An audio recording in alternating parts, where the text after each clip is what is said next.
선교사 여러분, 여러분들의 기도와 그리고 성원, 그 다음에 기도와 성원에 그치지 아니하고 지원하셔서 직접 하나님의 사역에 동참하심을 진심으로 환영합니다.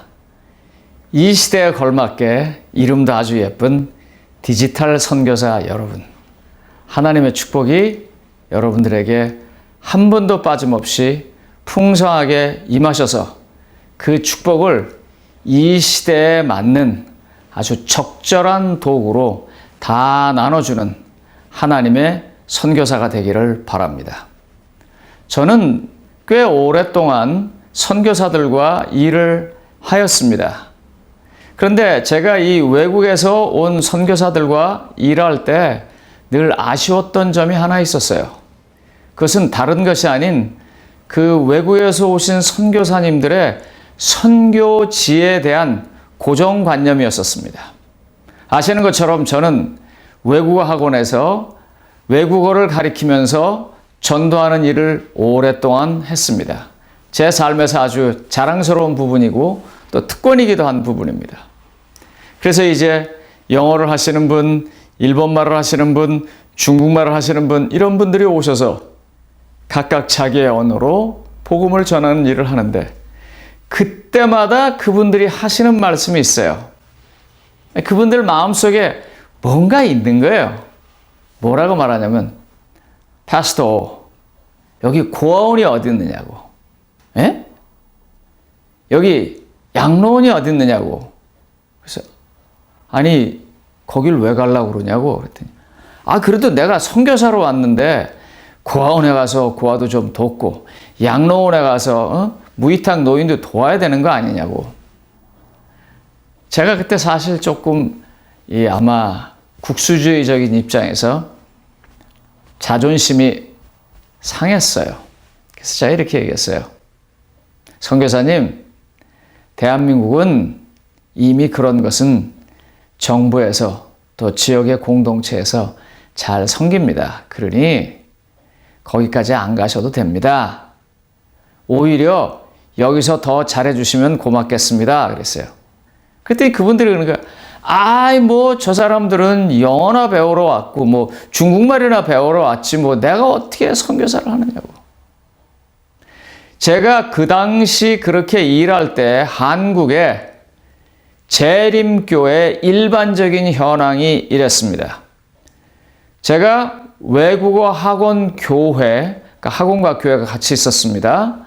교회가 아닌 일반 교회, 여기 말로 말하면 그 로컬 처치에서 일할 때 여러 명의 침례자들을 우리가 냈습니다만 그 침례자 가운데 B36 대학생은 1년에 한 명을 주기가 어려웠습니다. 그러니까 한국의 교회가 사역자가 가 있는 교회가 제가 있을 당시에 한 600개 정도 된다고 하고요. 거기서 평균 한 0.5명씩 줬으면 1년에 300명 정도의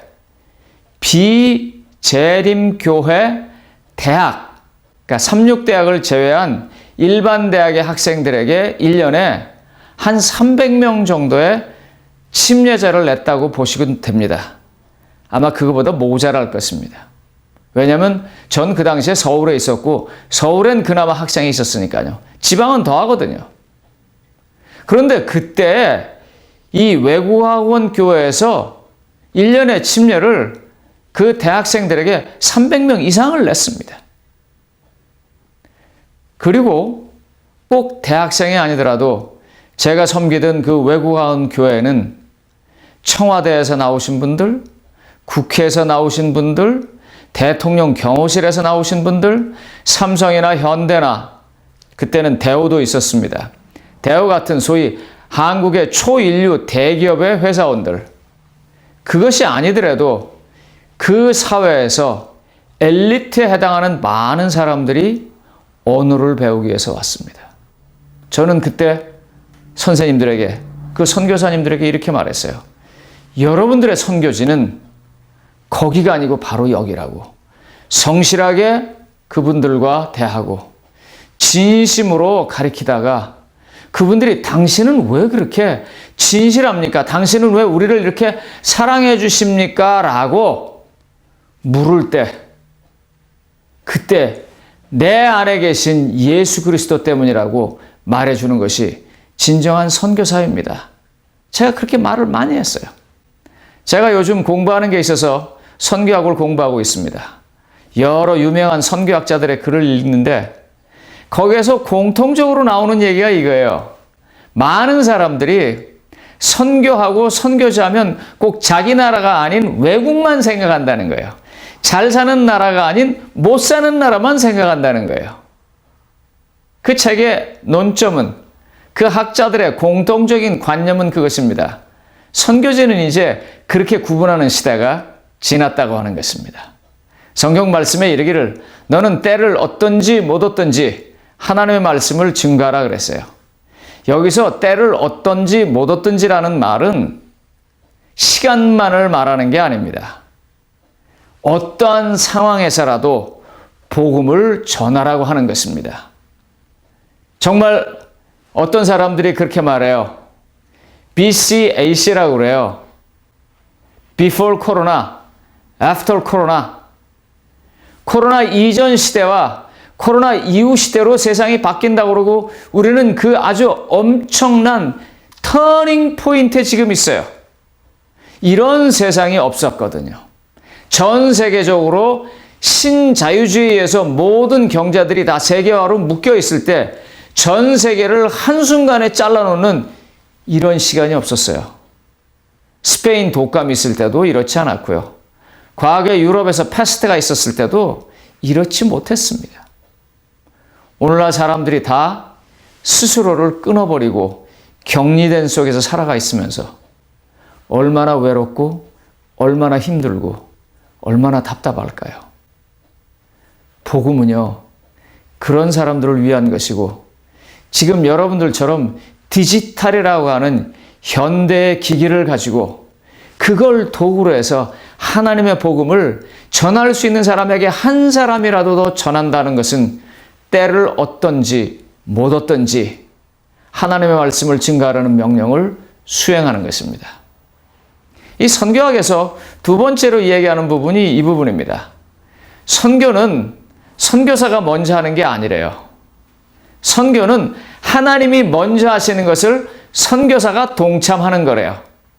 그러니까 우리가 지금 디지털 선교사가 되어서 하나님의 사역을 하려고 준비하는 이때에 하나님은요, 이미 여러분들이 만나서 복음을 증거할 그 사람들에게 이미 선교사로서 일하고 계시다는 것입니다. 그러므로 디지털 선교사님 여러분들은요, 지금 하나님께서 이루어 놓으시는 그 위대한 구원의 역사에 여러분들이 지금 동승하는 것입니다. 그래서 하나님과 함께 이 위대한 일을 해보는 거예요. 예수님께서 70인을 내보내시고 예수님께서 12제자를 내보내실 때 본인이 할 수 없어서 내보낸 것이 아닙니다.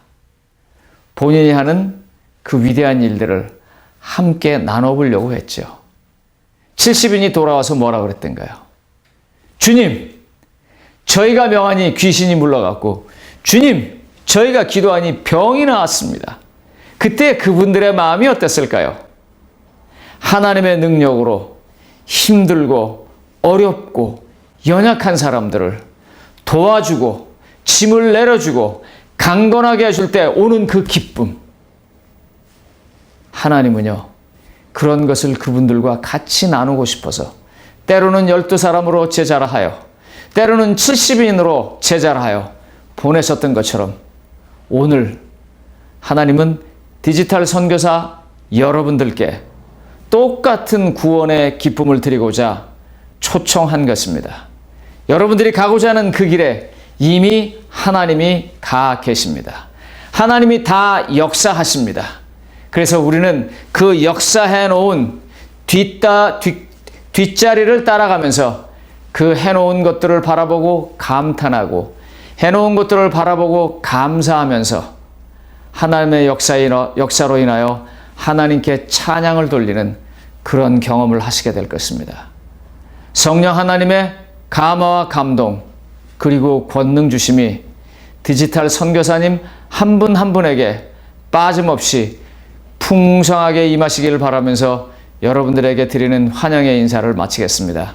다시 한번 환영합니다. 주의 축복이 함께 하시기를 간절히 바랍니다.